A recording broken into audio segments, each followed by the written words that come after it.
Assalamualaikum warahmatullahi wabarakatuh. Kepala Kantor Komunikasi Kepresidenan atau PCO Hasan Nasbi membantah adanya matahari kembar dalam pemerintahan Presiden Prabowo Subianto setelah adanya sejumlah menteri kabinet menemui Presiden RI ke-7 yaitu Joko Widodo atau Jokowi di Solo. Hasan mengatakan para menteri itu menemui Jokowi dalam rangka silaturahmi.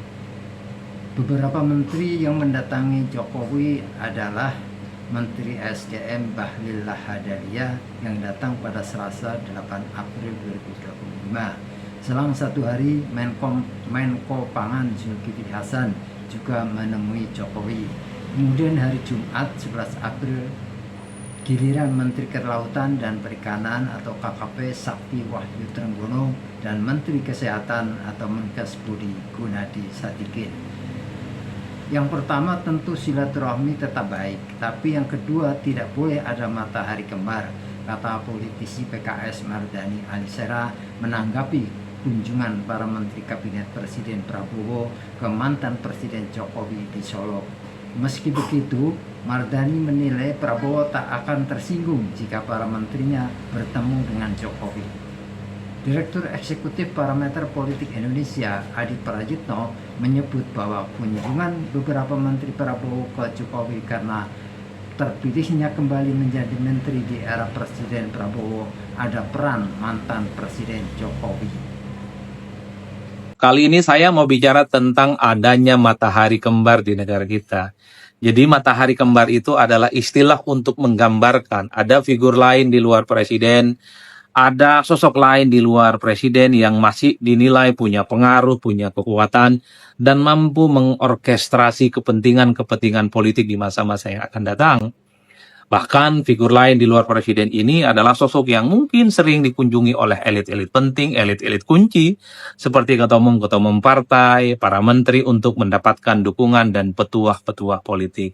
Dan inilah yang per hari ini kemudian menjadi ramai karena beberapa waktu yang lalu begitu banyak menteri di kabinetnya Pak Prabowo silih berganti bertemu dengan Pak Jokowi, dan di antara mereka mengakui bahwa Pak Jokowi itu bukan hanya mantan bos, tapi Pak Jokowi itu adalah bosnya juga saat ini.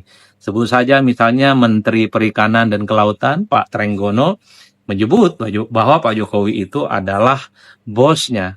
Begitupun dengan Menteri Kesehatan yang juga menyebut bahwa Pak Jokowi itu adalah bosnya, dan seterusnya, dan seterusnya. Bahkan beberapa waktu yang lalu, ada menteri, sebut saja misalnya Menteri Kehutanan Pak Raja Juli mengatakan, ibarat bahwa Pak Jokowi itu adalah kiai, maka Pak Raja Juli itu adalah santrinya, dan seterusnya, dan seterusnya. Saya kira begitu banyak menteri di kabinetnya Prabowo yang kemarin dalam nuansa Idul Fitri juga berkunjung bersilaturahmi dengan Pak Jokowi. Jadi inilah yang kemudian menimbulkan satu diskursus baru tentang adanya matahari kembar di negara kita.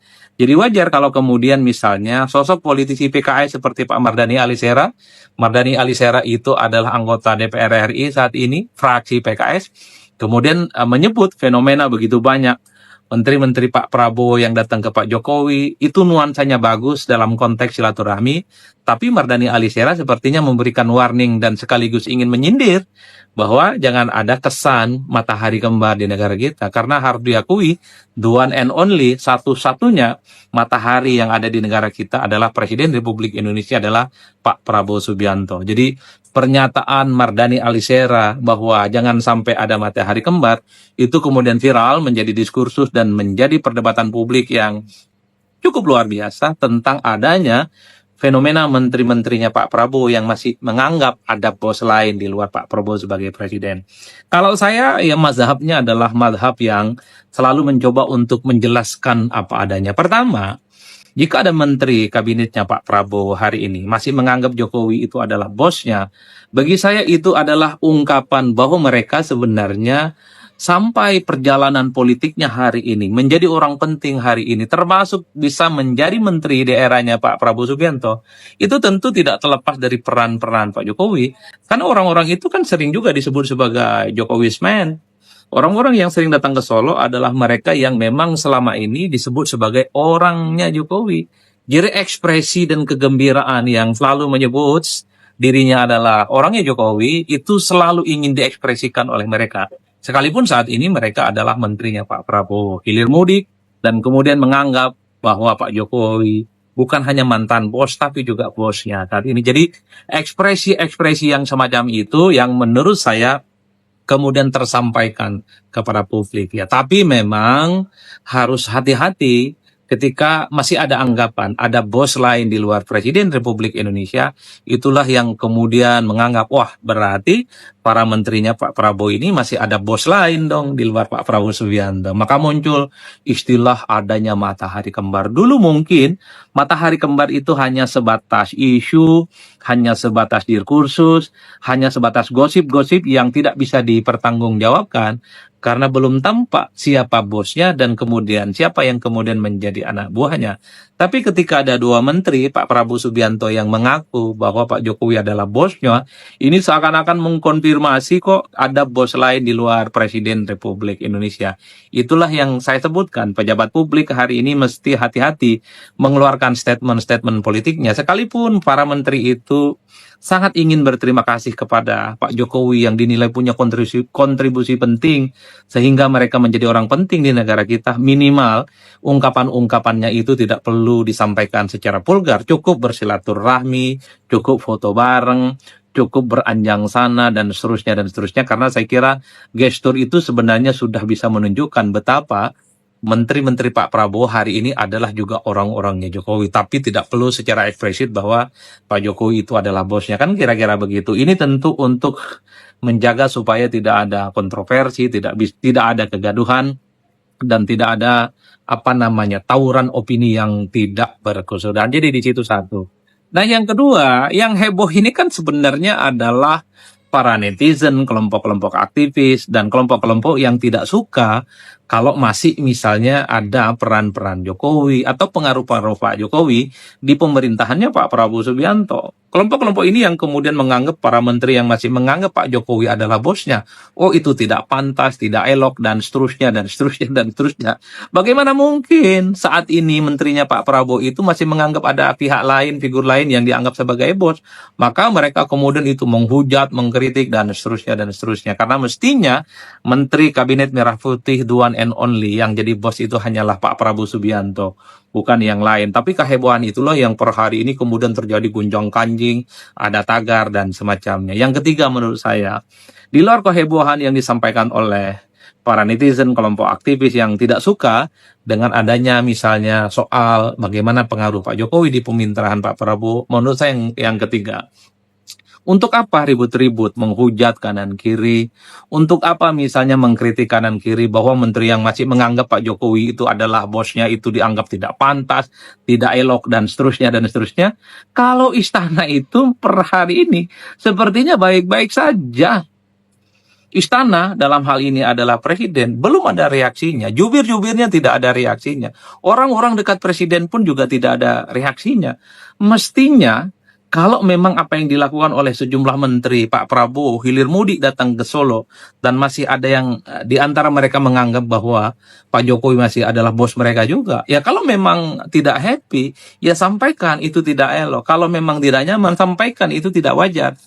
Kasih teguran dan seterusnya, dan seterusnya. Tapi per hari ini tidak ada satupun statement-statement yang ada di lingkaran istana, yang ada di lingkaran presiden, yang merasa tidak nyaman dengan adanya fenomena itu. Itulah yang saya sebutkan, untuk apa kita ramai-ramai heboh-heboh yang rakyat biasa ini, yang suaranya diabaikan, ngurusin menteri yang masih menganggap Pak Jokowi itu adalah bos mereka. Kalau istana aja nggak galau kok, istana aja happy-happy saja kok, istana itu misalnya tidak mempersoalkan kok. Atau jangan-jangan memang istana tidak menganggap ada persoalan jika masih ada menteri yang masih menganggap bos mereka itu adalah Pak Jokowi juga. Jangan-jangan memang istana membiarkan itu semua. Karena istana hari ini, presiden hari ini, kekuasaan hari ini adalah yang tidak bisa dibantah, juga tidak terlepas. Bagaimana peran-peran Pak Jokowi yang dinilai punya pengaruh signifikan terkait dengan kemenangan Pilpres 2024 yang lalu. Itulah yang saya sebutkan, untuk apa heboh-heboh, untuk apa kemudian bully-bully. Kalau lingkaran istana tidak ada yang kemudian merasa terganggu. merasa tidak cemburu jika masih ada sejumlah menteri satu persatu datang ke Solo dan menganggap Pak Jokowi juga adalah bosnya. Itulah yang kemudian saya tangkap per hari ini tidak ada konfirmasi apapun, tidak ada statement-statement apapun dari pihak istana yang mempersoalkan menteri yang datang ke Solo dan masih menganggap Pak Jokowi sebagai bosnya. Oleh karena itu jangan-jangan memang istana happy, jangan-jangan memang istana tidak mempersoalkan jika para menterinya Pak Prabowo gitu sering datang ke Solo dan menganggap Pak Jokowi juga adalah bos mereka. Ya, kalau begitu jalan ceritanya, untuk apa rakyat itu kemudian heboh-heboh, untuk apa kita semua itu dalam tanda kutip ya ikut mengkritik dan seterusnya. Toh selama ini kritikan kita kan tidak pernah didengarkan. Atau kalau memang istana itu tidak happy, tidak nyaman dengan sejumlah manuver politik menteri itu, ya tegur dong. Baik secara lisan, baik secara tulis, ataupun adalah misalnya hal-hal yang kemudian dianggap sebagai bentuk bagaimana ekspresi istana tidak nyaman jika ada menteri saat ini yang masih menganggap ada orang lain dan pihak lain sebagai bos di luar Pak Prabowo Subianto. Itulah yang kemudian perlu saya luruskan. Kalau saya, ya suka-suka.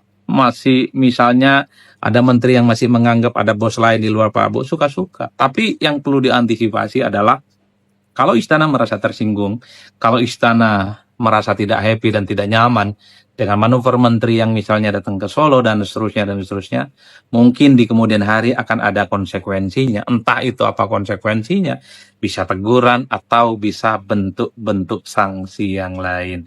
Itulah yang saya ingin katakan per hari ini, bahwa matahari kembar itu ternyata ada ya, bukan hanya gosip, bukan hanya wacana, bukan hanya desas-desus, tapi faktual. Apa buktinya? Ya itu tadi, ada sejumlah menterinya Pak Prabowo yang masih menganggap bahwa Pak Jokowi adalah bos mereka. Apakah salah? Tidak salah.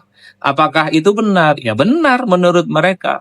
Intinya apa? Di antara kekisruhan terkait dengan adanya matahari kembar ini, saya kira tergantung kita mau berada di mana. Apakah akan berada di pihak yang kritis, bahwa tidak elok jika ada menteri yang masih menganggap ada bos lain di luar Prabowo? Monggo. Sampaikan itu secara terbuka, kritik sesampai kritik secara terbuka. Atau mungkin ada pihak yang kemudian ingin berada bahwa ya apa masalahnya? Karena memang kontribusi Pak Jokowi terkait dengan pemerintahan dan kemenangan kekuasaan hari ini itu juga tidak bisa dinafikan. Boleh berada di barisan itu sebagai pihak-pihak yang pro dengan hal itu, atau ingin berada pihak yang ketiga adalah pihak yang tidak mempersoalkan, atau yang memang ya bahwa itu adalah manuver biasa yang kemudian tidak harus diributkan, tidak harus menimbulkan kecemburuan dan seterusnya dan seterusnya. Jadi itulah yang saya kira dalam demokrasi kita itu tidak bisa menyeragamkan. Kita itu tidak bisa memaksa pandangan orang itu harus sama dengan kita. Kita itu juga tidak bisa memaksa pandangan orang lain harus sama dengan kita. Begitupun orang lain tidak bisa memaksa pandangan kita juga harus sama dengan mereka. Tapi ala kulli hal, yang terakhir yang ingin saya katakan adalah, tentu karena dalam sistem presidensialisme, memang yang ingin dilihat oleh publik itu memang hanya ada satu matahari di negara kita. Bahwa presiden terpilih, presiden definitif, itulah yang kemudian ingin dilihat oleh publik sebagai satu-satunya matahari di negara kita. Tanpa ada matahari-matahari lainnya. Betul, ada kelompok kepentingan, ada figur kunci yang cukup signifikan perannya. Tapi minimal itu tidak perlu diekspos secara vulgar. Cukup ada kerjasama, cukup ada gestur, cukup ada pertemuan-pertemuan. Sehingga peran-peran orang-orang kunci di luar presiden tetap bersinergis dan mensupport segala sesuatu yang dilakukan oleh pemerintah. Tanpa harus ada pengakuan, ada bos lain di luar Presiden Republik Indonesia. Itu standing position saya. Kenapa begitu? Karena dikhawatirkan kalau masih ada menteri yang menganggap ada bos lain di luar presiden, dikhawatirkan bahwa kekuasaan hari ini itu masih ada pengaruh pihak lain, ada kekuasaan pihak lain yang tidak sepenuhnya itu dimiliki oleh sang penguasa. Mohon maaf atas segala kekurangan.